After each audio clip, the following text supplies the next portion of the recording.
आप सभी को उद्धारकर्ता प्रभु यीशु मसीह के नाम से जय मसीह की। आज हम यीशु के जन्म के बारे में बाइबल के वचन को देखेंगे।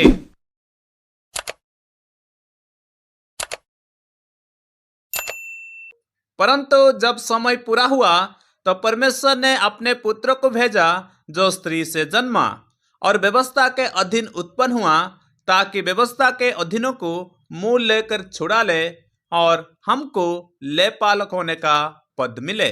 और मैं तेरे और स्त्री के बीच में और तेरे वंश और इसके वंश के बीच में बैर उत्पन्न करूंगा। वो तेरे सिर को कुचल डालेगा और तू उसकी एड़ी को डसेगा। क्योंकि हमारे लिए एक बालक उत्पन्न हुआ, हमें एक पुत्र दिया गया है और प्रभुता उसके कंधे पर होगी और उसका नाम अद्भुत, युक्ति करने वाला, पराक्रमी परमेश्वर, अनंत काल का पिता और शांति का राजकुमार रखा जाएगा। इस कारण प्रभु आप ही तुमको एक चिन्ह देगा। सुनो, एक कुंवारी गर्भवती होगी और पुत्र जनेगी और उसका नाम इमानुएल रखेगी।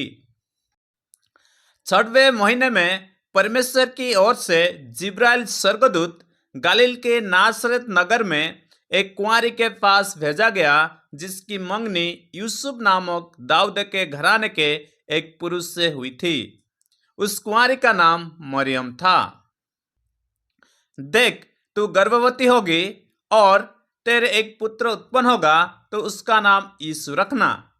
वो महान होगा और परम प्रधान का पुत्र कहलाएगा और प्रभु परमेश्वर उसके पिता दाऊद का सिंहासन उसको देगा।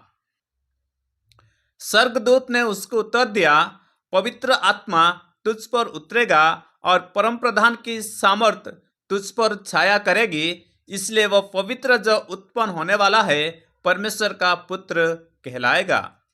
यीशु मसीह का जन्म इस प्रकार से हुआ कि जब उसकी माता मरियम की मंगनी यूसुफ के साथ हो गई, तो उनके इकट्ठा होने से पहले वह पवित्र आत्मा की ओर से गर्भवती पाई गई।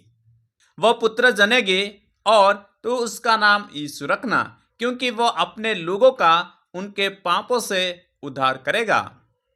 वे राजा की बात सुनकर चले गए और जो तारा उन्होंने पूर्व में देखा था वो उनके आगे आगे चला और जहां बालक था उस जगह के ऊपर पहुंचकर ठहर गया।